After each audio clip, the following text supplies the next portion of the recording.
Hello అండి. ఈరోజు నేను పుల్లకూర చేస్తున్నాను. పుల్లకూర చేయడం ఇదే ఫస్ట్ టైం, కానీ ఇంత టేస్ట్ ఉంటుందని నాకు తెలియదు అసలు. ఇది సూపర్ టేస్ట్ ఉంది. పుల్లకూర అంటే ఏదైనా 2 ఆకుకూరలు కలిపి వండితే దాన్నే పుల్లకూర అంటారంట. అయితే ఇక్కడ నేను గోంగూర, తోటకూర 2 వేసి వండుతున్నా. గోంగూర మాత్రం ఖచ్చితంగా వేయాలి. వేస్తేనే మిగతా ఆకుకూర ఏదైనా వేయొచ్చు, కానీ గోంగూర మాత్రం ఖచ్చితంగా వేయాలి. ఇంకా నేను గోంగూర, తోటకూర, పచ్చిమిర్చి, ఉల్లిగడ్డ, టమాటా, పసుపు, కొంచెం ఆయిల్, కొంచెం నూనె పోసి అన్నీ బాగా కలిపి పొయ్యి మీద పెట్టాను అనమాట. ఈ పుల్లకూర ఇంత టేస్ట్ ఉంటుందని నేను అస్సలు అనుకోలేదు. మనం ఆకుకూరలతోని పచ్చడి, కూర వండుకుంటాం కదా, అలా వండుకునే బదులు ఇట్లా మనం కొంచెం ఆకుకూర మిగిలినప్పుడు 2 వేసుకొని ఈ విధంగా వండుకోవచ్చు. తొందరగా అయిపోతుంది, టేస్ట్ కూడా సూపర్ ఉందన్నమాట.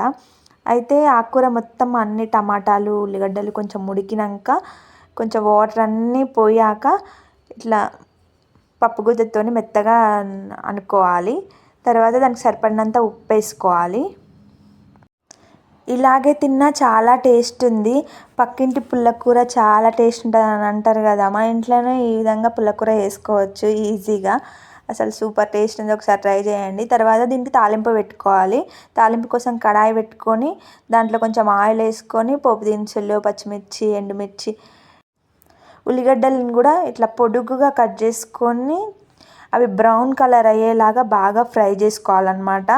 అట్లా అయితేనే దీనికి టేస్ట్ బాగుంటుంది. ఉల్లిగడ్డలు కొంచెం ఎక్కువ వేసుకొని బ్రౌన్గా అయ్యేటట్టు ఫ్రై చేసుకోవాలి.